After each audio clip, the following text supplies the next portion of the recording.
So we're joined all the way from Oakland, California, by my friend, the Compton Counselor herself, for probably her fifth or sixth time on this platform, LaShonda King. It's always such a pleasure to have you. I've got a room full here with seniors with me at Velma Jackson High School. This is our first of our spring semester series during our Falcon time for our seniors. It's such an honor to have you with us to talk about your amazing journey that you've had and about these tough decisions and tough obstacles that everybody's going to face as they start making decisions for their future, no matter what those decisions are. So, thank you so much for taking some time for us from out there in the Bay Area. Yes, well, good morning, everybody. I am very, very, very honored to be here. I think I have actually been here since the first year. So Yeah. every semester, every year, I'm here. My name is LaShonda King. I am originally from Compton, California, home of the Seawalk is not from there, but anyways, home of Venus and Serena, Kendrick Lamar, The Game, Dr. Dre, all the good people, including me. I call myself the Compton Counselor because I'm a counselor who's from Compton.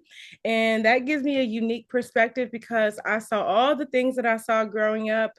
And I know that counseling and being a counselor can help make a change in the world. So I love my platform being the Compton Counselor, and I love coming to chat with young people and people of all ages, honestly. So, a little bit about me. I am the oldest of three girls. I am in terms of like going to college, I'm first generation. So my parents didn't go to college.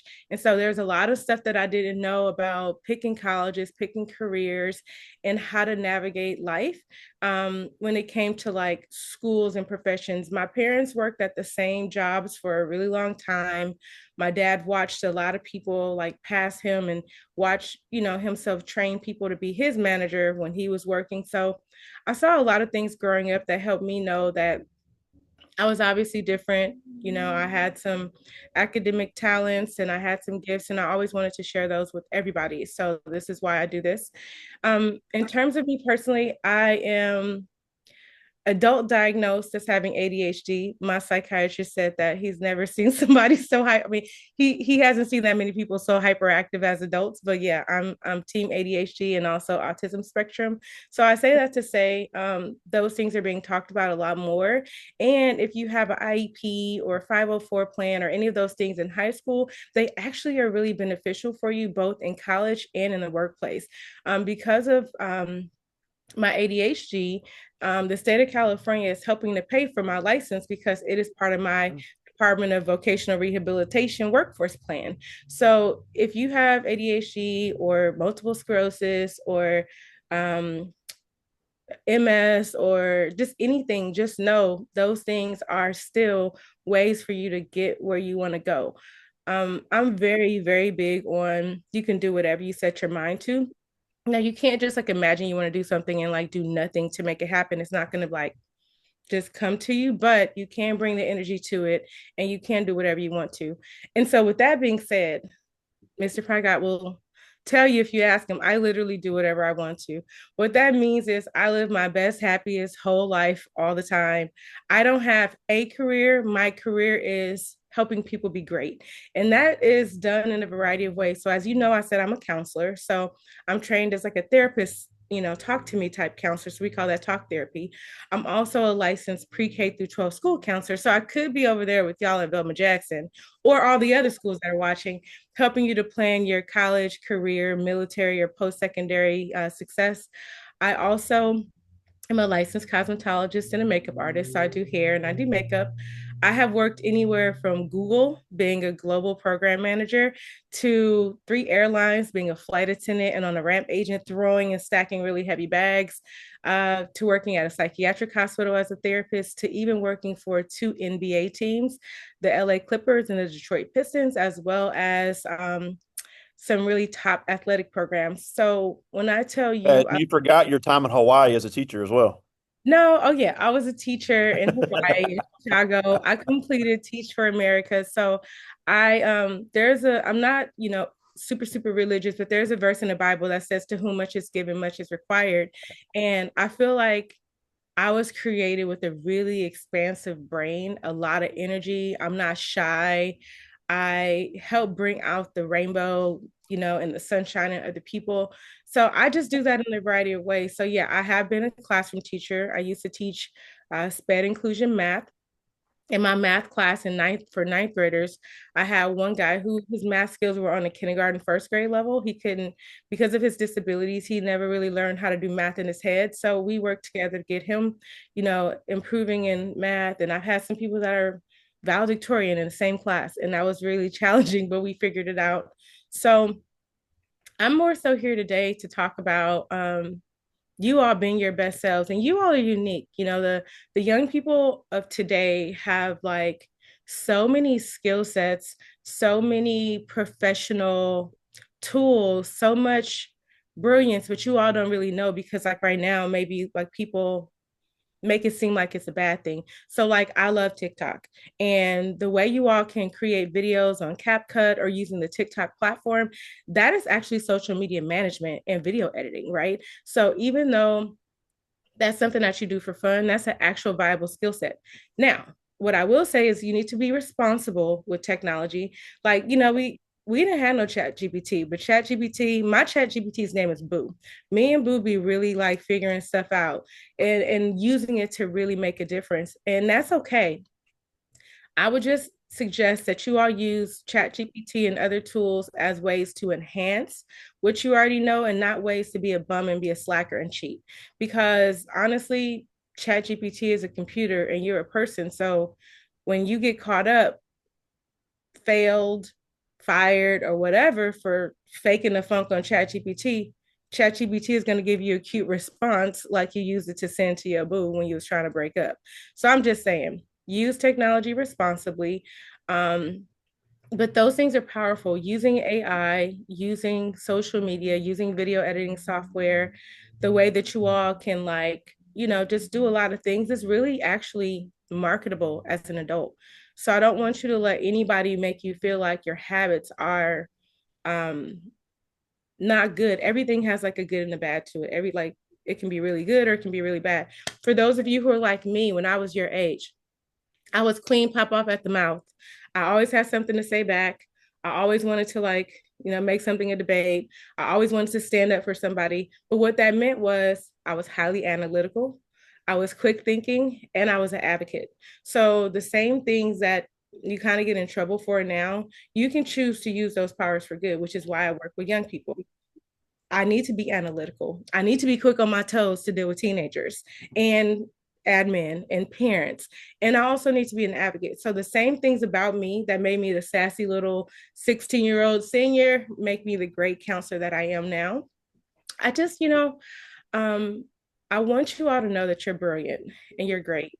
And I think that the sad thing about like media being so accessible like it is now is that there's so much harm that can be found on the internet, a lot of things to make you doubt yourself, hate yourself, make you feel bad, make you feel unattractive, make you feel all the ways, but at the same time, for every five things that are bad, there's 50 things that are good.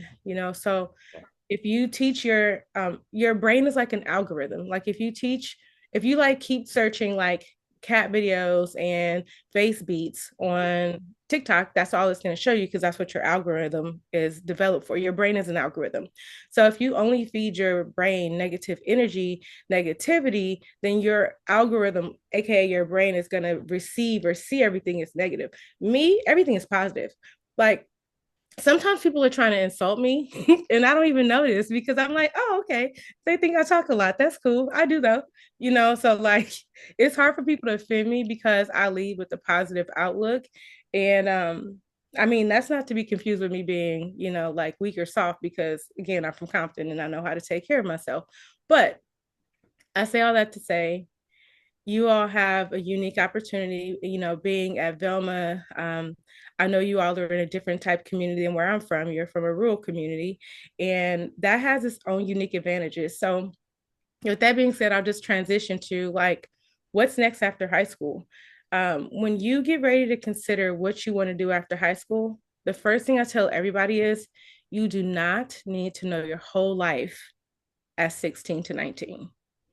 You do not need to know your whole life at 16 to 19. So when people ask you, what do you want to do when you grow up? I had a different thing every year. When people ask you, oh, like, what do you want to major in college? It's okay to say, I'm not sure yet. And if you know what you want to major in and you get there and you don't like it, it's okay. It's okay to change it, because it's worse to stay in something you don't like just because you don't want to like seem like you don't know what you want, than it is to actually just like be like, nah, you know what? I wanted this, but now I've experienced it and I'm not about that life. So like it's okay to change your mind. It's okay to explore. What I always encourage people to know is that you always have choices. Like my ex-husband, his family is very like, it was hard for him. He was raised in foster care and he got bounced from place to place, but he's still really successful now. Like there's this woman on Insta, and she's a nurse. She was raised in foster care. She had, some trauma, given to her when she was a young person, but she has a doctorate degree. She's a nurse. People be flying her out globally to talk about being a former foster youth and how she's a nurse and a professor and she's a foster mom now. So like I say all that to say, like literally nothing that you experience has to be a reason why you can't still be great. It's just part of your There you go. story. So that when you become great, you can be like, yeah, I'm great. And this happened and that happened, but I still made the choice to be great. So speaking of great, as you all get ready to transition out of high school, you have endless options. There is a resource that I love called ONET, which is short for Occupational Network. Oh yeah, we use that a lot. They used that a lot when they were in ninth grade. It's a huge part of that class. I might have been, I think I want to introduce you to it when you first started the platform. Yeah. So yeah, so ONET is valuable at all stages of life, not even just ninth grade. Take your uh interest assessment again, because who you are at like 13 through 14, 15 in ninth grade and who you are now is completely different, right? So some of your interests might have changed. You might have taken a science class that actually opened you up to, the lab or something like that. You might have taken like an entrepreneurship class that made you, or you might have seen a speaker with Mr. Prygot that made you say, yo, that's the move right there. So take the searches again, talk to ChatGPT and tell it, I like this. I like this. I want to be this far away from home, but I want to stay this close to home. I like these activities. I want to do this and that. What do you think some schools that I should consider are? So like you can use technology to your benefit right now, in addition to the amazing humans that are around you. Um, I'm not an advocate that people only go to four-year college. I have two graduate degrees, two master's degrees, and a bachelor's degree. But my most important piece of paper, my favorite like diploma or degree, is my cosmetology license. I have lived in 12 states. So I could walk in the state the first day and get coins because I do hair. I have literally been to NFL games for free and gotten like VIP access because I do hair, and I had clients who played in the NFL. I got to sit next to a Hall of Famer and a Hall of Fame coach just because I did people's hair on the Oakland Raiders team. So I say all that to say, like, don't let anybody make you feel like your dreams are small. Like, if you do everybody's lashes, you make everybody's nails, you be cutting people up and like lining them up, like, all those things are valuable skill sets. So just look into trade schools, vocational schools. Job Corps is really nice. Like say, you wasn't real focused in school, but you really wouldn't be good if you stayed at home. Like maybe, sometimes our family is toxic. And they're toxic because of their trauma that they haven't healed yet, but you want something different. Job Corps gives people the opportunity to learn a skill, learn a trade while having housing, while getting paid, and being a little bit away from people, right? You're with the people who you're training with. So Job Corps is a good opportunity. The military is okay opportunity too. You can do active duty branches, you can do reserve branches. There's even like branches that people don't know a lot about. Like if you want to fly planes, the best thing to join is the Air National Guard. So people heard of the Army National Guard, people have heard of like the Air Force, but not many people have heard of the Air National Guard. So that's a way to learn how to fly. And if you learn how to fly in the military, you can come be a pilot and work for Delta Airlines like me and fly whenever you want to for free or close to it. So I'm just saying that to say the world is yours. The opportunities are endless. I've lived in 12 states as an adult. Like I love being somewhere new, meeting new people. Eventually I'm gonna get my way over there to Mississippi. Hopefully this semester, actually, maybe we can figure out when I can come down there. But But listen, y'all are a vibe, your future is a vibe. And I know that sometimes when you're from certain places, people feel like where they're from is less than, or it's too small, or it's too this or that. Like when I was a little kid, the first thing I remember when I was 5 was my dad teaching me how to get out the window bars of our house in case it was a fire so we wouldn't like, get stuck in a fire. And I didn't realize until I was like 18 or 19 that everybody didn't have bars on their windows. It's because I was from Compton and people might break in. Yeah. People would be like, oh, Compton is so dangerous. Oh, it's so bad. And I'm like, do you see the great people that come out of here? It may be bad to you, but what it meant is I know how to survive better than you. I have better, like, street smarts are important. I have more like problem solving skills.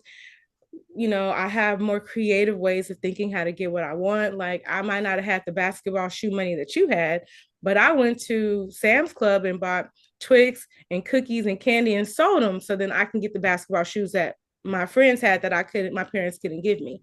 So like being from small towns, rural places, the hood, whatever you want to call it, it just actually makes you a more solid and strong person, not the opposite, like other people want to make you think. Um, I'm on all the social media stuff. So like if you Google the Compton Counselor, I'll pop up on anything. You're always welcome to hit me and ask me Yeah. whatever. I'm very like, easy to talk to. Yeah. Um, That's and exactly what I told him before you came on, and we'll definitely get him all your handles.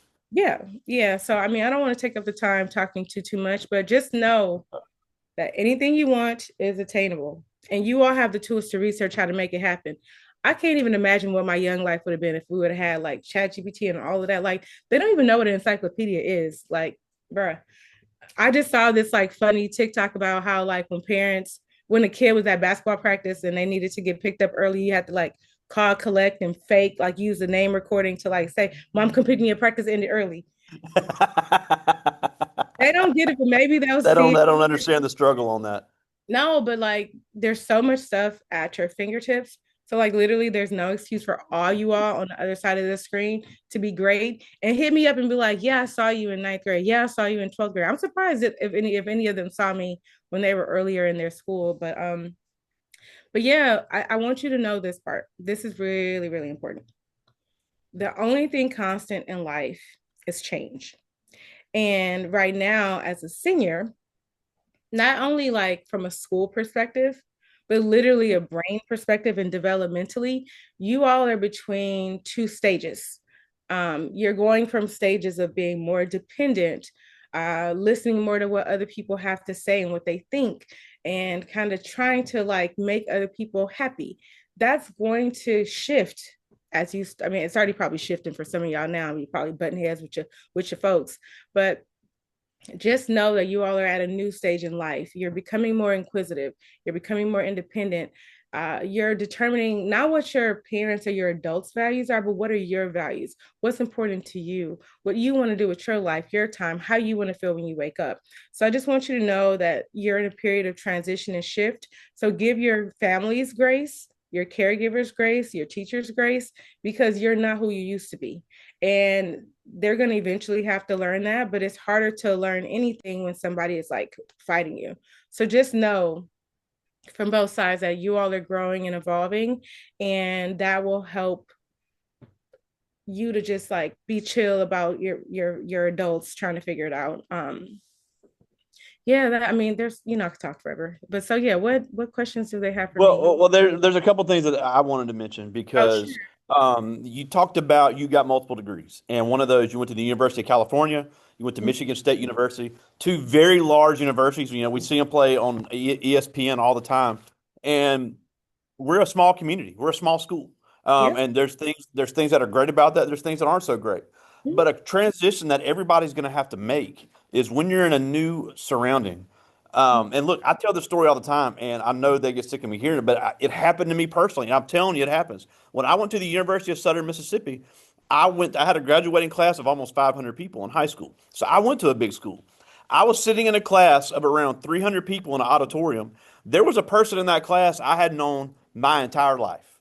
I did not know he was in there until the last day. It is that easy to get lost. Mhm. And that's not to scare you, but that's important to understand. Look, you've got to be mentally prepared for this, and you've got to make a name for yourself. I've got a lot of talent in this room. I've got a lot of ability in this room, but the confidence that these kids have got to have when they step onto that campus, people have to know who you are. You've got to be able to walk into a room and introduce yourself. You got to be able to sell yourself, sell your skills, sell your business, and show that, look, no matter what job I'm applying for, I'm the best option for it. So, what are some ways they can prepare for that as they start transitioning into those stages?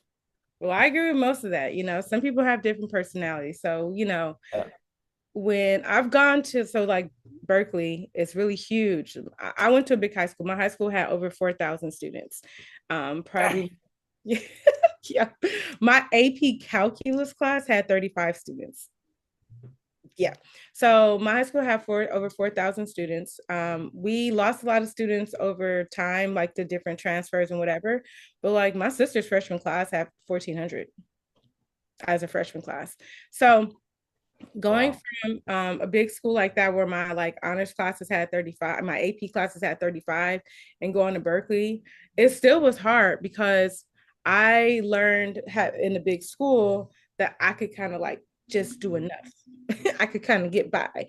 And that worked at Berkeley too, because if you're in a class with 500, 600 people, and then you have like your smaller discussion section that still has like 30, 40 people, I mean, nobody's not gonna really notice if I don't like do all my reading and stuff like that.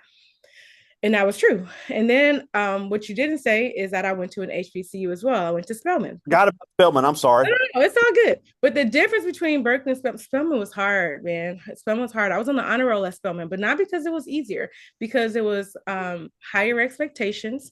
It was more focused, and the professors had higher expectations of me as a Black student. At Berkeley, it was just too big for anybody to really, really Yeah. care too much. There you go. Unless you found like a counselor in the EOP office, or one of the programs, like the program counselors helped make it more personal. But on a daily basis at Spelman, them teachers was looking at me like, my biggest class at Spelman was Spanish, and it was 26 people. My smallest class was 3, and it was Yeah. one of my major classes. And so in that class with 3, I still thought I was slick and not doing all my reading. Boy, listen, my professor bust me all the way out, clocked almighty. Like he was like, LaShonda, it's very apparent to me that you haven't been doing your reading in its entirety. You're doing a disservice to yourself as a student and to us in the classroom. So I suggest that you fix it. Boy, listen, I figured out how to read everything I needed to read for the rest of that class. And again, that's what helped me be on honor roll, that accountability. So yes, sometimes you have intrinsic inside motivation to do stuff, and sometimes you need to T clock. You need extrinsic motivation, external motivation. So both are important to have. But when you go to, it's not even about the school. It's not even about people knowing your name. It's just about being confident. Who are you? Where do There you you come? go. Like, what makes you unique? There's always something that makes you stand out. Even being from a small community makes you stand out. Like, my name is LaShonda. I'm from here. I'm good at this. This is what I'm here for. And this is what I hope to get out of being here.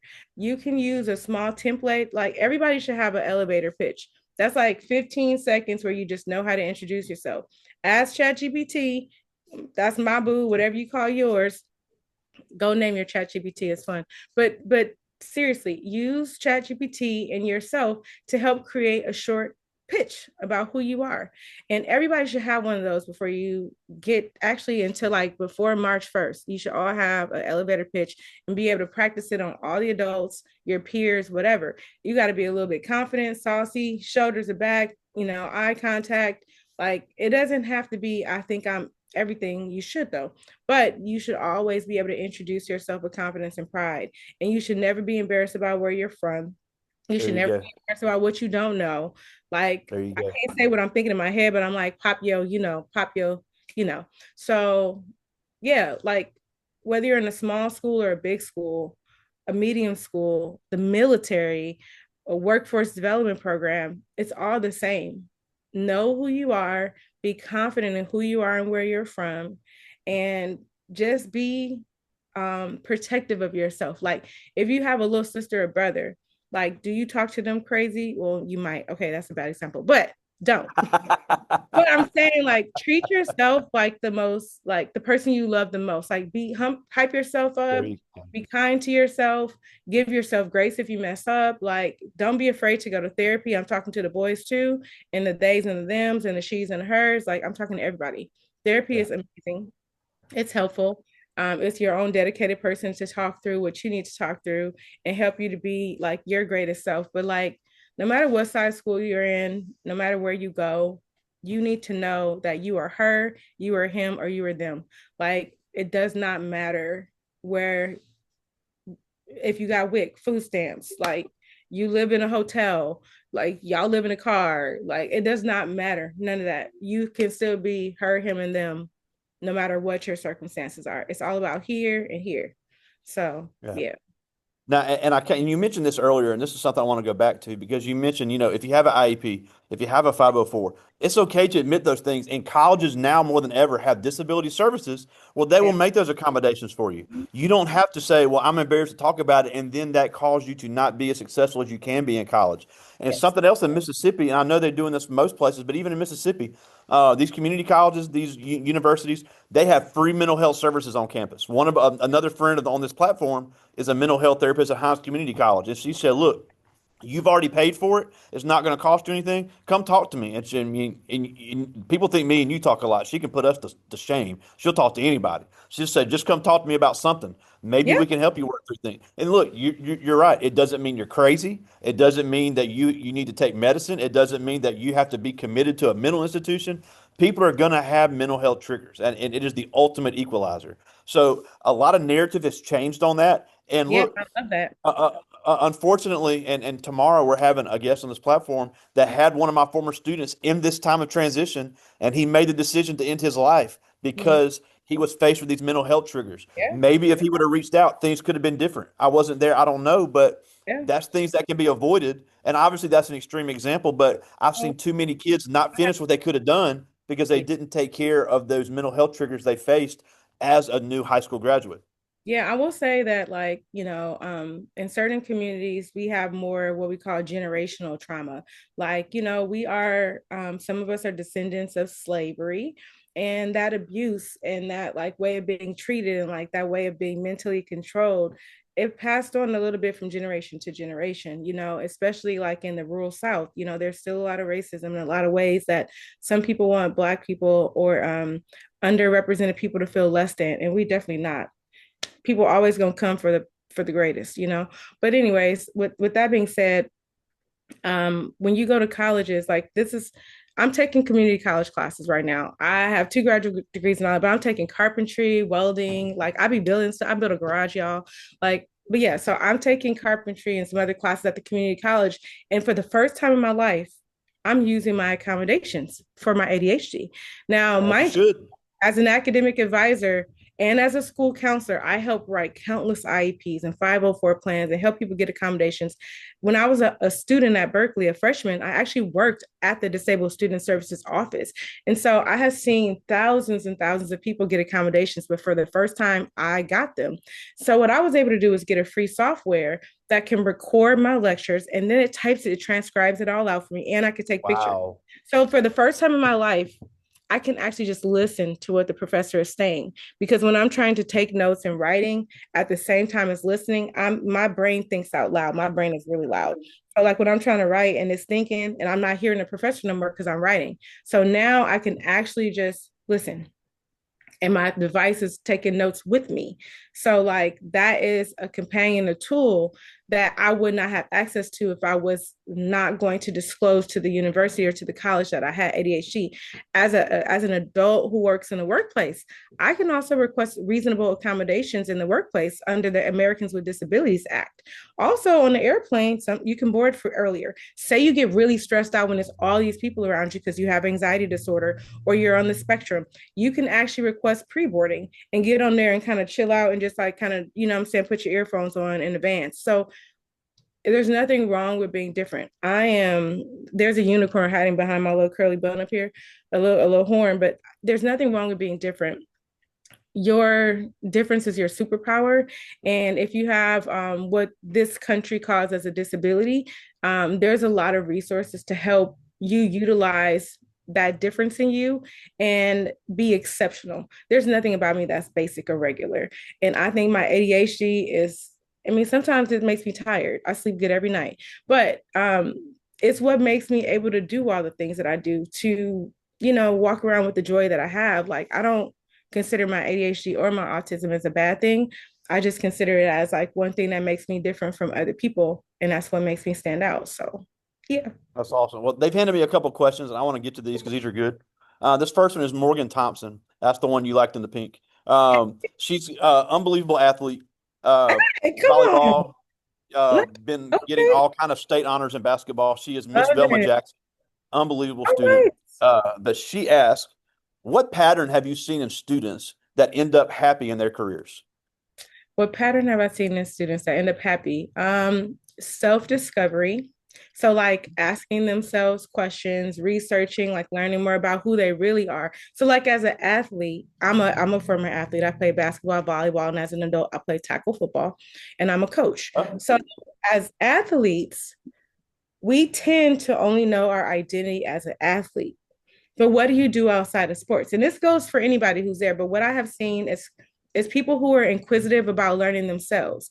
Do you like to draw? Do you like to write? Do you like to volunteer? Do you like to help other people? When you figure out what brings you joy and pay attention to what does not bring you joy, that is one thing that really stands out. Another one is when people are not always trying to tussle. I am very, there's a difference between being an advocate and being combative. Combative is like trying to fight, like you trying to tussle. Being an advocate means like you're listening, but you're willing to stand your ground if necessary. So being inquisitive about yourself, learning who you are, learning how to be teachable, learning how to be open, learning how to be a self advocate, and also being unafraid.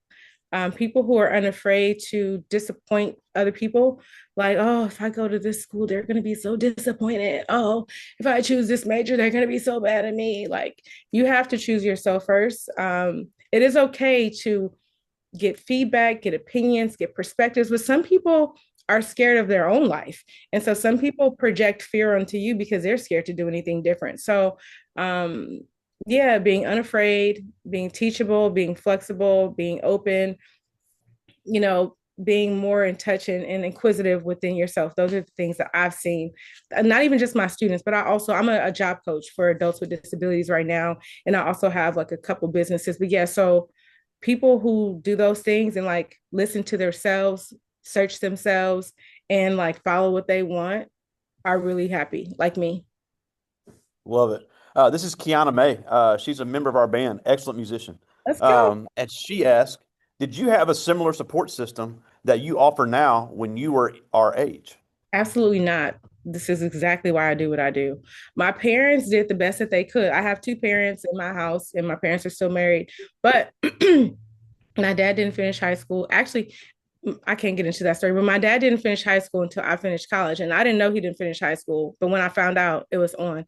But my parents didn't go to college.